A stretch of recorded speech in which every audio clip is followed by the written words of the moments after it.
Programa Geração Saúde, trazendo sempre muito conteúdo, muita informação para você, relacionados, claro, à pauta do momento, que é o coronavírus. Estamos aqui no consultório do Dr. Fabiano Maximino, que é infectologista, recebeu a gente hoje aqui para falar um pouquinho sobre esse tema e tirar um pouquinho algumas dúvidas e tranquilizar principalmente as pessoas que andam bem nervosas, bem ansiosas em relação a várias notícias que saem aí na mídia, e a gente sempre com esse compromisso de trazer informação correta e de qualidade aqui para os nossos telespectadores. Dr. Fabiano, muito obrigado desde já por ter recebido a gente, e eu já começo lhe perguntando o seguinte: os 3 primeiros casos que foram dados como suspeitos aqui em Mossoró, um deles foi constatado como influenza, os outros 2 foram descartados para coronavírus. E as pessoas meio que ficaram tranquilas, pensando que influenza também não é realmente uma gripe muito séria. Eu queria que você explicasse inicialmente o que é exatamente a influenza e como é a infecção por influenza. A transmissão realmente é assim como o coronavírus também? Tem essa rapidez? Tem sim, muito parecidos, né? Tanto que o vírus influenza ele entra como diagnóstico diferencial do coronavírus e de diversos outros vírus respiratórios, como adenovírus, parainfluenza, rinovírus. Todos esses podem fazer diagnóstico diferencial nessas síndromes respiratórias agudas. O importante da gripe é que nós temos o que fazer para a gripe, né? Por influenza. A gente possui uma vacina. O Ministério da Saúde liberou milhões de doses para que sejam usadas, se eu não me falha a memória, a partir agora do dia 23, já vai estar disponível nos postos de saúde a vacinação, primordialmente para os idosos e para os profissionais da área de saúde. Isso tem um porquê para tentar melhorar a qualidade do diagnóstico, principalmente pensando na circunstância da pandemia do coronavírus. A influenza também é uma doença potencialmente grave, é diferente de um resfriado comum. O indivíduo contaminado por influenza, ele pode evoluir, inclusive em alguns casos, para necessidade de ventilação mecânica. E isso principalmente os grupos de maior risco, como por exemplo os idosos, as gestantes, os pacientes que possuam algum tipo de imunossupressão ou que utilizem-se de algum imunossupressor ou que possuam algum tipo de doença crônica, como diabetes, hipertensão, insuficiência cardíaca, insuficiência renal. Esses grupos de pessoas estão, se em contato com influenza, mais sujeitos a alterações graves, mais sujeitos a internamentos mais importantes, inclusive alguns em terapia intensiva. Entendi. Então, assim, essa vacina da gripe que a gente tem anualmente, fornecida pelo Ministério da Saúde, ela também é para proteger a influenza, assim como outras gripes, é isso? Exatamente. Protege contra alguns subtipos de influenza, né, e dos que mais circulam na comunidade. E isso age como um fator importante de proteção para idosos, crianças, gestantes e esses pacientes imunossuprimidos. Entendi. E as pessoas até hoje, infelizmente, ainda têm muito preconceito, podemos dizer assim, doutor Fabiano, com relação à vacina da gripe, principalmente os idosos que dizem assim: eu tomei a vacina da gripe e mesmo assim eu gripei. E usam isso como motivo para não vacinar, mas dizer do tamanho da importância, principalmente nesse momento, de ir até o posto de saúde a partir do dia 23, como você já citou, e tomar essa vacina, né?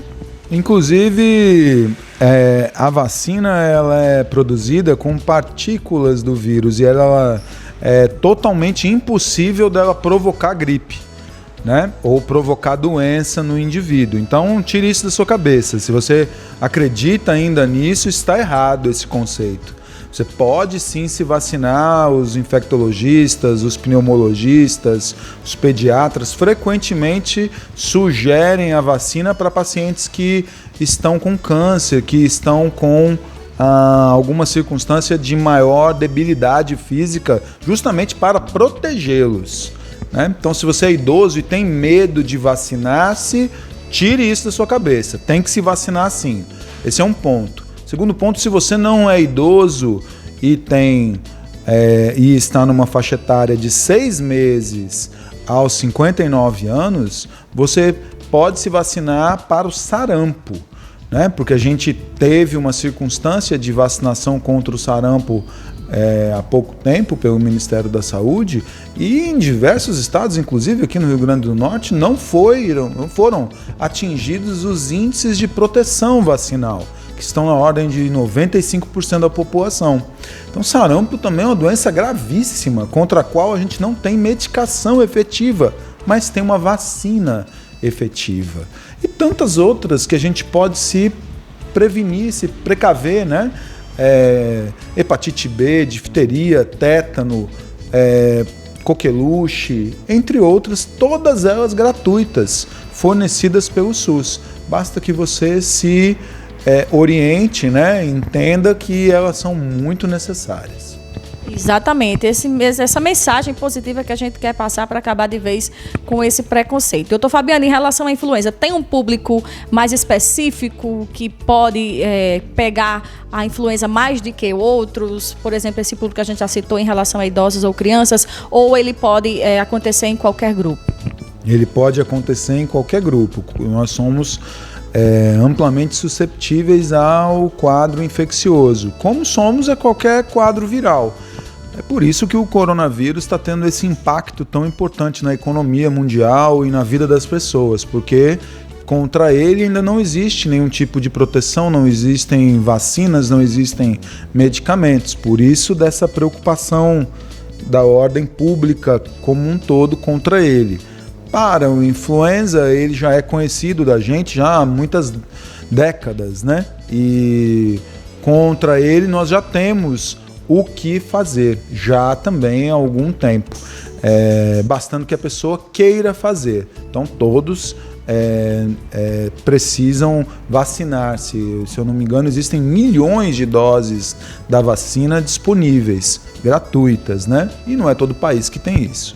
É verdade, a gente tem esse privilégio aqui de ter esse calendário de vacinas aqui no Brasil, pelo SUS, de graça, então a gente tem mesmo que levar o público-alvo de crianças e idosos, seja qual for o público realmente para essa vacina. Doutor Fabiano, em relação à prevenção, é a prevenção que a gente tem comumente todos os dias em relação a qualquer outro tipo de gripe, a influenza?